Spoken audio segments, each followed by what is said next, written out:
There was a time in the distant past when I really worked in political science, political social science research.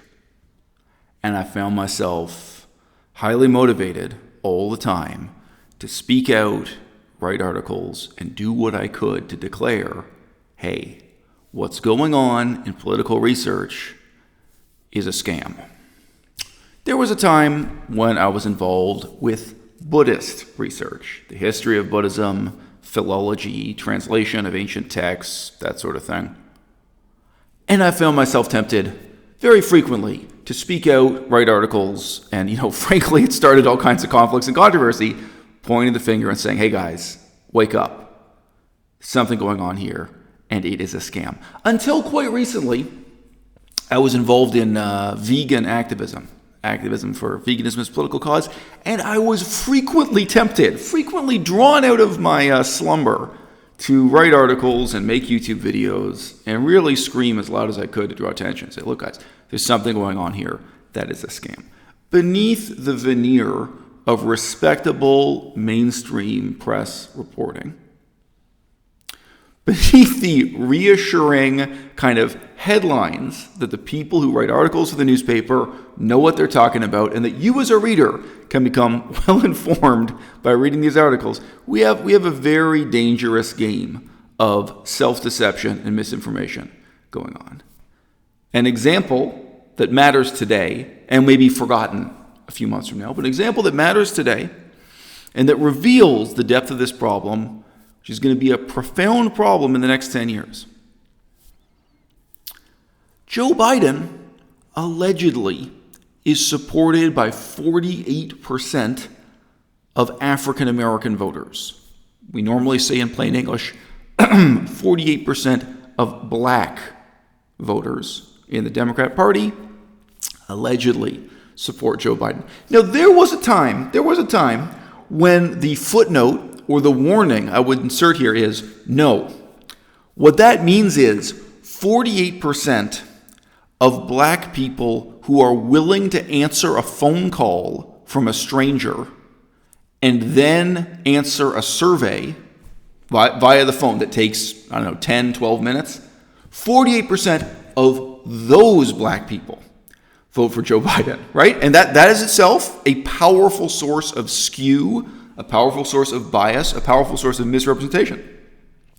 But what we're dealing with today is so far removed from that. It's so bizarre. It's so surreal. The fraud that is being passed off as legitimate polling data, that if I traveled back in time to, let's just say, 1985, if I traveled back in time to 1985, my own youth, I was alive then, and I walked up to a professor of political science and I described the methodology being used now by Ipsos Knowledge Panel, he would say to me, that's not polling. What are you talking about? That's not a poll of the general public at all. Probably a mainstream professor of political science, as recently as 1985, if you described to him the methodology that's now being taken for granted and treated as legitimate by the Washington Post, New York Times, by mainstream American newspapers, if you describe this to a professor in 1985, he'd say, what do you mean? That sounds like something the Soviet Union would do. That sounds like something some kind of communist government would do as like a conspiracy to misrepresent public opinion, to create an illusion of what public opinion is. What is Ipsos? Ipsos Knowledge Panel. Ipsos Knowledge Panel is a club of about 55,000 members. It has a membership. They're not polling the general public. They have 55,000 members. On the website of Ipsos.com itself, they do not directly say that these people are paid. It doesn't say they're paid, it doesn't say they're unpaid. I have heard sources in political science stating it as a fact that they're paid. Googling on the internet now, because there are 55,000 people who participate, some of them must chit-chat about this, right? I've found people saying that you're paid with some kind of voucher or coupon or discount. So it's something like you get a gift card where you can buy something. They were suggesting that it's not really payment in cash, but that there is payment of some kind. So there are 55,000 people selected, recruited, and remunerated. 55,000 people employed to be the knowledge panel. Right? Again, if Soviet Russia did this, we wouldn't regard it as legitimate. Right now, today, if communist China did this, we'd all laugh it out of the newspapers, right? If Venezuela did this, if Iran did this, all right? If the Muslim theocratic mixed democracy system in Iran does have elections, never forget that, very religious country, but they do have democracy, they do. They have elections, they have newspapers, they get to debate who's the better candidate and that kind of thing. If Iran did this, if Iran said, well, we're not going to publish polling data, we're not going to poll people about who's popular, we're going to employ a few thousand people on a knowledge panel, and their job is to fill out these questionnaires for us over the internet, through internet questionnaire. All right? It would be laughed out of the room, and people would say very simply, this is not a poll. This is not what polling meant in 1985. It's not what polling meant in 1995 either, right? The most fundamental technological change here was actually not the internet. It was cellular phones and people not wanting to answer or comply or participate on cellular phones. And even worse, it's not uniform. So a lot of the polling data done by telephone underrepresented the type of person who would vote for Donald Trump. So this is now an established fact because enough money was paid to research it. It's common sense, but it has also been proven, in as much as the social sciences can prove anything. It's not just that left-wing people and moderates and right-wing people all equally refuse to comply with telephone polling. You can imagine there are certain types of left-wing social justice warrior type people who are happy to get that call. Say, hey, we want to do a poll with you, and we want to talk to you for 12 minutes and ask you some questions, and your answers could help make the world a better place. There are certain types of optimistic, happy people who will then participate in that poll. And disproportionately, the type of people who vote for Donald Trump hang up the phone. You can say they're impatient, you can say they're anti-establishment, you can say whatever that is. This was one of the reasons, not the only one, why polls failed to report accurately how many people in the Rust Belt region of the United States were actually going to vote for Donald Trump. In general, polling is dead. Polling as we knew it, polling as we came to rely on it, is dead. And I can accept that. Political science can move forward, journalism can move forward. But I'm not going to lie to you here. I think there should be a law, a federal law, passed in the United States that you cannot refer to a knowledge panel survey as a poll. All right? Now, there are other kinds of social science research that I think could rise up to challenge and replace what we thought of as polling in the past and the current scam, fraudulent pseudo-polls that are being published claiming that 48% of black people support Joe Biden. And look, I don't even know, but a few days later, there was another poll published, which again is probably no more reliable, that instead found that 27% of African Americans support Joe Biden. Okay? Why do you think that is? Why do you think there were two polls with two radically different numbers? And we're not even talking about there aren't that many African Americans in the United States who vote for Joe Biden. We're not talking about a phenomenon on the scale of billions of people. This is not like trying to ascertain how many people in China are satisfied with their dentist or something, okay? This is a pretty specialized area of polling. Not all African Americans even care about the Democrat primary. So you're polling a minority within a minority within a minority. We should have consistency if there's any legitimacy to the polls at all, if these are indeed polls at all, okay? Look, there are alternatives, but we can't misrepresent these alternate methods as polling data. I don't even think you should use the term survey. You had a selected public. They have 55,000 people on the so-called knowledge panel, and they're being paid to do this. As far as I know, they're being given vouchers and coupons. They're giving some kind of payment to reward them for their time put into this. This is not polling, okay? And who are they? Who chose? Well, they reassure you, oh, we used rigorous methodology and, we select them so they can be representative. Guess what?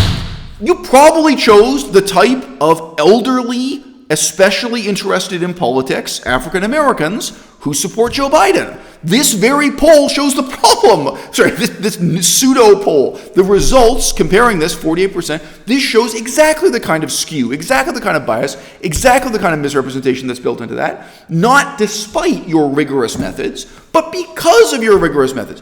What about the people who don't care about politics? What about the people who vote, but who do not want to sign up for your stupid knowledge panel, who don't want to become a member, who don't want to receive the junk email, who don't want a 50-cent voucher or whatever the payment is, people who don't want to play that game? What about the people who hang up the phone? What about the people who don't go in for this bullshit? It's like, that's the ultimate source of bias here, is it's like the people who like participating in political bullshit bias. I guess it's the same thing if you have one of those websites on the internet where people like click a button to show that they want social change. Like, and sometimes people are so naive. They're like, oh, we got 30 million clicks when we asked this question. So, therefore, such and such percentage of the American people want this wonderful social change. No, I mean, you're measuring. Look, this is not even getting into the question of intentional fraud. If you are paying people to be on this stupid panel, I don't know if they get paid $5. I don't know if they get paid $50. What I found on the internet suggested the payment is very modest. But let me tell you something. $5 is not much money if you live in Los Angeles. If you're a retired African-American left-wing person living in Los Angeles, $5 is not a lot of money. $5 is a lot of money in Cambodia. You could have people who sit down as a full-time enterprise in Cambodia, sign up for multiple accounts with Knowledge Panel, and they can do it all, man, because if they have multiple accounts, they're getting $5 from each account, they might have 20 accounts. Cambodia, that's real money. They can get themselves a VPN, they can get some phony paperwork, they can download some stuff from the internet and say, oh yeah, this is my address. They have one address for one email in California, and one that's in Maine, and one that's in Michigan. They can get set up. And if you think that only scammers in Cambodia might be highly motivated to do this, there might be some highly professional people in the service of foreign governments who want to do it.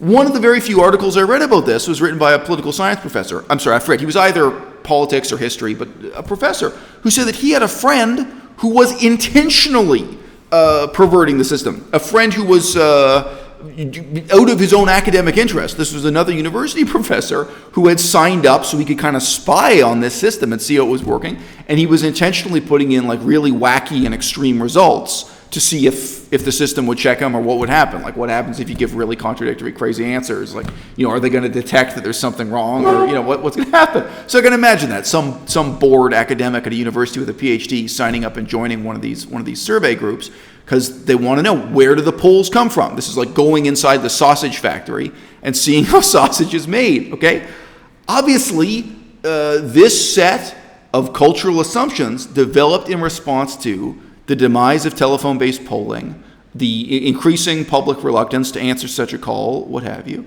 and it evolved in reaction to the opportunities presented by the internet, where it now seems so easy to send out a spam email to 500 people and say, hey, would you like to make $5? Again, I don't know if it's $5 or $50, answering some questions on polls.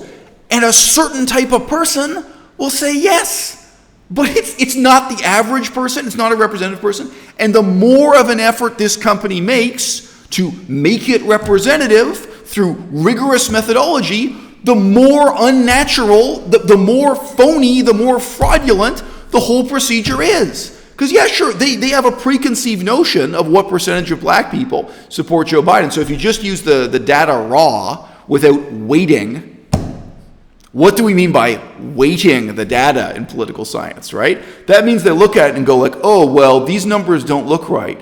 I think we should give more weight to the people in Indiana and less weight to the people in California for this reason. That you're thinking it through. I mean, the more of this you do, the more nuance you add, the more interpretation, the more rating, the less legitimacy it has as a poll. That's why I say the more methodological rigor they apply to this in trying to make it representative, the phonier and phonier it gets. And this claim this claim that 48% of African Americans vote for Joe Biden, it was based on a survey of only 769 American blacks. And they're not chosen at random. They're not walking out of a subway station, like they're interviewed as they walk out of a subway station. They're not chosen by walking down the street and picking every seventh house as you walk down the street. I mean, those are old-fashioned survey methods where you walked on foot, door to door, and every seventh number, whatever the methodology was, okay? No, these are 769 people who are selected, recruited, and paid to participate in this poll, okay? Polling is dead. The good news is there's a new role like never before for documentary filmmaking to step in. What we can do now more than ever before is get qualitative data where you go in and make a deal with a shoe factory owner. Say, okay, we're going to pay you a little bit of money to interrupt your work at this shoe factory, a little bit for one day. You don't have to stop the whole factory. We're going to come in one day. We're going to interview people in groups of 30. So 30 people come in and do an interview. 30 people come in. We're going to work through all the staff. We're going to film it. It's going to be good advertising for your shoe factory. We're going to put the film on the internet. It's going to be here on YouTube. Say, hey, guess what? We decided to talk to all the employees of this shoe factory in depth about who they're voting for and why. You know what you're going to get? You're going to get really interesting, nuanced, qualitative data, and you're going to get an open question we can all participate in of to what extent are the people who work in that shoe factory representative or not representative of Americans as a whole. Because in the 21st century, when polling is dead, you just can't know.